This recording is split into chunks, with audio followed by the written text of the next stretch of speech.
Aujourd'hui, je vais te montrer le portage ventral de ton bébé en Maytag. Tu peux aussi utiliser ce tuto avec un Maytag hybride. Il faudra juste clipser ta ceinture au lieu de la nouer.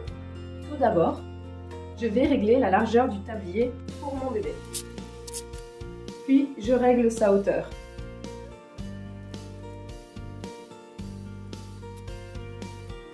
Une fois le tablier réglé à la taille de mon bébé, je vais nouer la ceinture. Ici, j'ai les réglages de largeur du tablier qui sont visibles. Je vais les mettre contre mon ventre. Je vais placer la ceinture au niveau à peu près de mon nombril.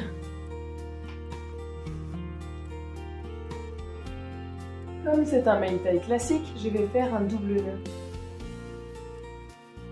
Si tu as un Maytag hybride, clipse juste ta ceinture et resserre la sangle afin qu'il n'y ait pas de jeu. Quand tu installes la ceinture, elle ne doit pas trop jouer. Elle ne doit pas se retourner, elle doit être bien stable. Maintenant, tu peux prendre ton bébé.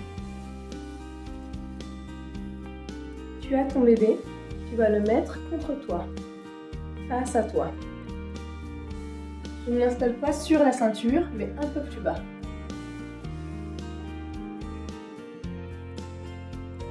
Pense bien à avoir une main dans le dos de ton bébé pour éviter qu'il ne bascule en arrière.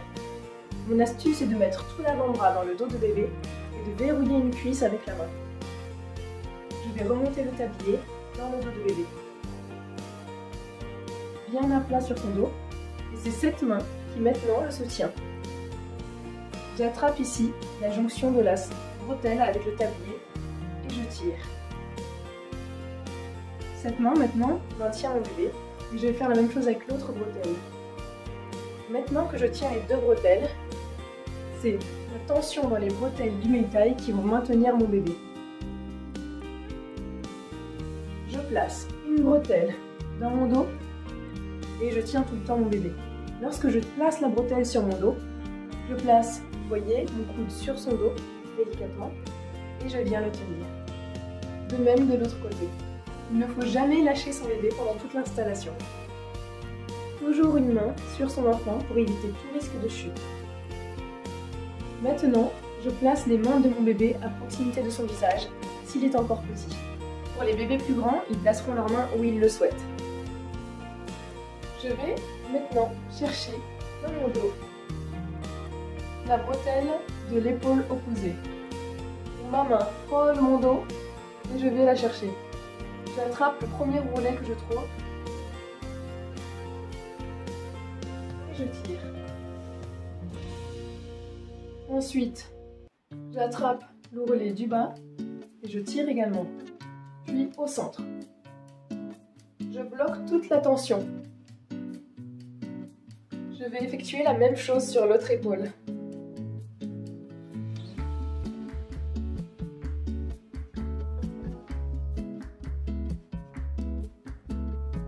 Si le tissu a du mal à coulisser, vous pouvez, en même temps que vous tirez, faire un roulement d'épaule.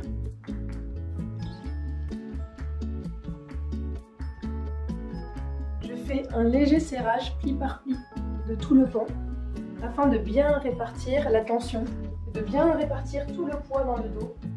Il faut que le tissu soit le maximum étalé dans le dos pour répartir les charges. Ce que l'on ne veut pas avoir, par exemple, c'est un pan qui soit certes bien serré ici, mais complètement lâche là.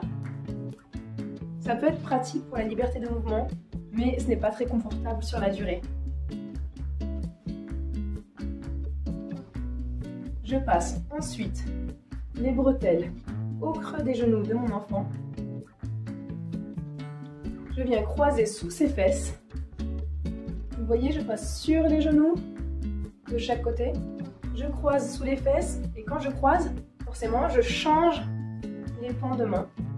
Puis sous les pieds. Je remonte bien et je vais faire un double nœud dans mon dos. Hop, je soutiens ses cuisses et ses fesses et je fais un mouvement dans cette direction vers l'extérieur pour bien l'asseoir au fond du tablier. Et ici, il y a un serrage pour la nuque. Cela n'existe pas sur tous les modèles de Maytag, mais sur celui-ci, qui est un éco-taille de Neko Slings, taille baby, on peut resserrer légèrement le tablier à la nuque si c'est trop lâche. Si vous avez peur que cela coupe la circulation de votre enfant, n'hésitez pas à remonter le pan bien au creux du genou pour ne pas que ça passe trop sur le mollet. Pour désinstaller ton enfant que tu as installé en Maytag, il suffit de faire toutes les étapes en sens inverse. Tu vas d'abord trouver le nœud des bretelles et non pas le nœud de la ceinture. Pour cela, suivre les points et tu tombes sur le nœud. Il faut défaire le double nœud et ne jamais lâcher la tension dans les pans. Si on lâche la tension dans les pans, il y a un risque de chute. Maintenant que j'ai défait les pans, pour les lâcher, il me faut d'abord tenir mon enfant. Je tiens mon bébé et je lâche le pan. Je le tiens, je lâche le pan. Je peux à présent enlever le tablier pour sortir mon bébé.